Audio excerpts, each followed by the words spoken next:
to continue on going down to the gym and pumping the line. Now, physique isn't everything in pro wrestling, though it certainly helps a wrestler achieve their full potential if they eat right, hit the gym, and inject, well, certain performance-enhancing chemicals into their veins. No, of course that's not a good thing. But even then, what exactly is a great physique? Hulk Hogan was a chisel mountain of a man, while Andre the Giant tipped the scales at 500 plus pounds, but there's no details separating the reputation both left on the industry. Sometimes, however, when a wrestler makes their grand comeback, they do so without the same alluring figure that they once held. Join us now as Wrestlelamia looks at 10 wrestlers who returned totally out of shape. Be sure to subscribe and hit that notification bell for daily wrestling videos, and follow us on Facebook for exclusive lists. Number 10. Chris Jericho. Chris Jericho has always been in shape, never podgy but never outright jacked either. Jericho's in-betweener look offered him the unique position of wrestling as well as the junior heavyweight greats he encountered during his travels through Japan and Mexico, and the leaner, tougher adversaries that he came across in ECW, WCW and WWE. You'll notice the lack of mention of All Elite Wrestling there, and it's by design. In AEW, Jericho's body had declined to such a degree that it became a subject of mass social media mockery, particularly as it pertained to one viral clip of AEW's first world champion performing at a Fozzy gig. Jericho's weight gain, though initially concerning, was done with purpose. He explained to GQ that he wished to bulk up to impress the Japanese audiences. In 2018, I left WWE and I went back to New Japan for the first time in 20 years to headline the Tokyo Dome. While I was over there, I realized that the Japanese appreciate bigger, more blockier physiques. To them, it equates to a more powerful main event presence. So when I came back the next year to headline again, I pulled a De Niro in Raging Bull, and I gained some weight just to be blockier, and it worked. Thankfully, in 2025, Jericho has gotten his weight back under control, becoming more jacked than he's ever been, to the extent that many believe that he'd gotten ab implants. Number 9. Triple H. Triple H should not be in a list such as this. He's always been ripped, superficially or otherwise, and this catapulted the game into his natural fitting role as WWE World Champion. Again, and again, and again, and well, you get the picture. He was one of the most jacked superstars of the time. For a period of 2004 though, Triple H wasn't even the most jacked guy in his own stable. He wasn't in terrible shape, his pecs retained their prominence, and his traps were just about more towering than those of Randy Orton, his then ally in Evolution, but the issues arose when comparing the King of Kings to his other Evolution partner Batista.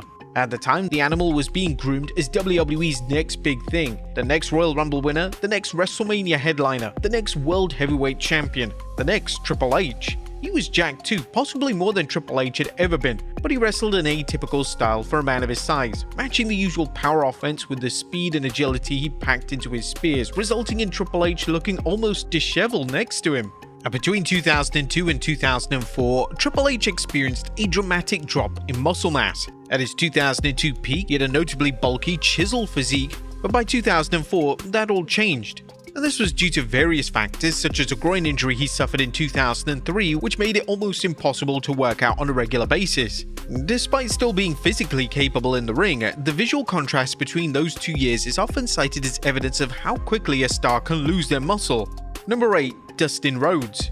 Sadly, the struggle with substance abuse is often accompanied by the struggle with weight loss, as has been evident throughout Dustin Rhodes' topsy-turvy road back to sobriety. The former Goldust went into depth on his dealings with addiction on Jay Glaze's Unbreakable podcast.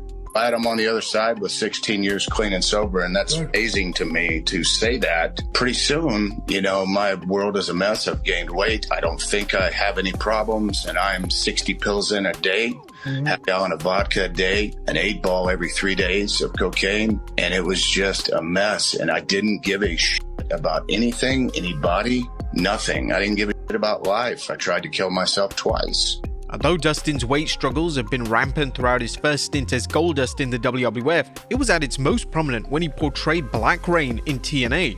The costume was ill-fitting, his face had rounded out more than a beach ball, and he struggled to go through the motions of even the most basic of wrestling moves. It was painstakingly embarrassing both for Dustin and for TNA to have allowed him to continue as he was. Number 7. Scott Hall. Now, at the height of his career as Razor Ramon, Scott Hall was a physical specimen of a man. He had the look, the charm, and the desire to go far in the industry, regardless of WWE's and later WCW's glass ceiling of mid-card booking for him. But then TNA happened. The TNA didn't care in 2010. They shafted company do-gooders and rising attractions in favor of a slew of golden oldies because apparently Val Venus and the Nasty Boys drew a higher dime. They didn't need to care that Scott Hall was incapable of pulling himself together for a pay-per-view appearance because, hey, he was over a decade ago. Sadly, his weight wasn't the real issue. He was still struggling with substance abuse at the time, though it was very clear in every appearance he made throughout his 5 months with the company that he was uncomfortably overweight. He appeared swollen in face and wore an exceptionally baggy jumper while wrestling. It was really heartbreaking that this was Hall's last real go at wrestling. Number 6. The Undertaker. Now, oftentimes, heavier set wrestlers will, for the lack of a better term, hide their bodies behind their attire. Giants like Andre the Giant and The Big Show adorned a singlet, while Kevin Owens forged an unfathomable career without removing his t-shirt.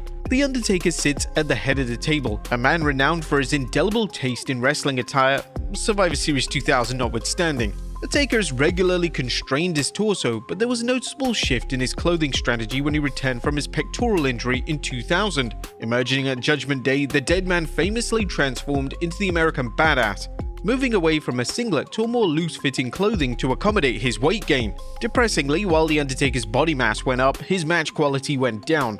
Television, pay-per-views and house shows all showed mediocre effort, and there isn't much worse than his and Kane's unforgiven 2001 clash with WCW's Chronic. But speaking of Kane, number 5, Kane. Now, The Undertaker wasn't in shape in 2001, but Kane certainly was. But then again, The Undertaker was in shape in 2018, but Kane certainly wasn't. That is probably the most apt way in which to assess Kane and The Undertaker's association as the Brothers of Destruction. Indeed, in 2018, Kane's body was failing him. The Big Red Machine was truly the Big Red Machine. The top half of his singlet was one errant strike away from tearing, with a string of images from Crown Jewel 2018 where he and Taker infamously collided with Triple H and Shawn Michaels, positioning Kane in the most unflattering of pictures. And nobody can blame Kane here. He was no longer a full-time athlete. Crown Jewel marked his final match until his Royal Rumble resurgence in 2021, and he had to endure the inexplicably more tiresome task of governing Knox County, Tennessee as mayor. It was only natural that the weight would pile on. It is, however, nigh on impossible to promote yourself as this imposing demonic monster when you're built like an out-of-training Paddy the Baddy. Number 4, Mick Foley. No wrestling retirement lasts for good, but when Mick Foley was requested to resume his in-ring duties a mere 6 weeks after he had wrestled for what was believed to be his final time, he wasn't ready.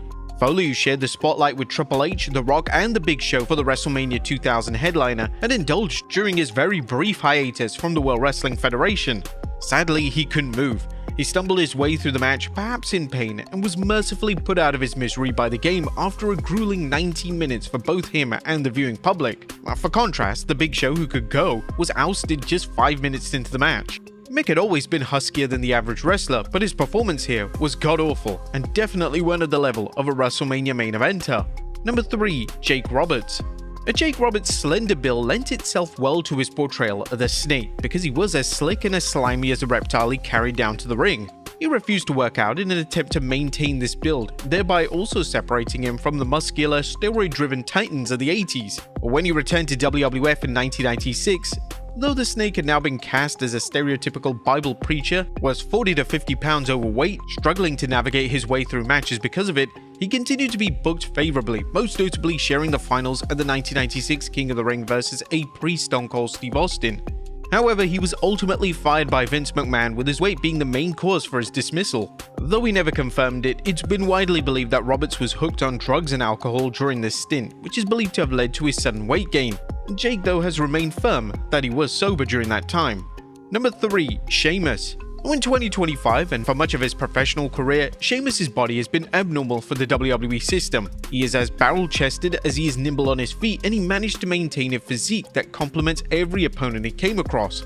He pushed to his limits, and he pushes his workout partners to their limits. So what happened in April of 2024?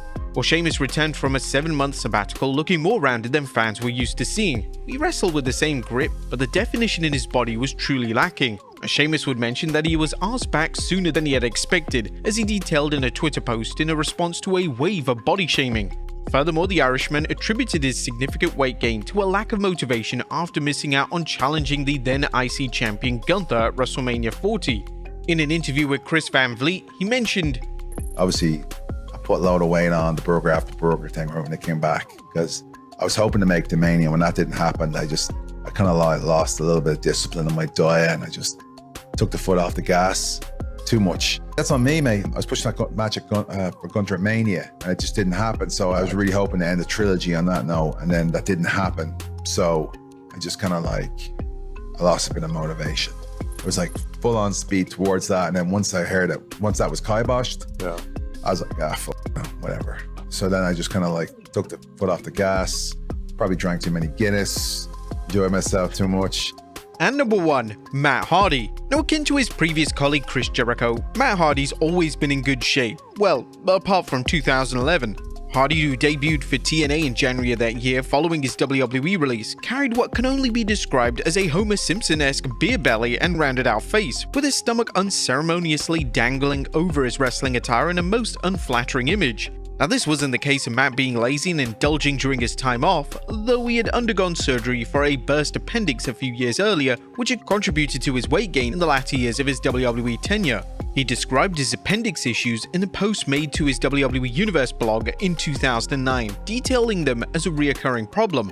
On a very interesting side note, 21st August 2009 marks the first time I've actually ever wrestled a match with an abdominal tear/hernia. When I was in 7th grade during a standard sports physical, I was diagnosed with an inguinal hernia on my lower side of my abdomen. The doctor that performed my surgery also informed me that I had an abdominal tear on my right side as well that would one day probably need to be corrected. Once I joined WWE and started on a full-time schedule, once every few months my intestines would slightly bulge or swell, and I would push them back in. A Matt's weight gain resulted in some mocking within wrestling circles, though it wasn't to the chagrin of Hardy, as one Halloween he embraced the otherwise vicious comments, donning a fat suit and chasing his wife Rebby, who was dressed as a cheeseburger.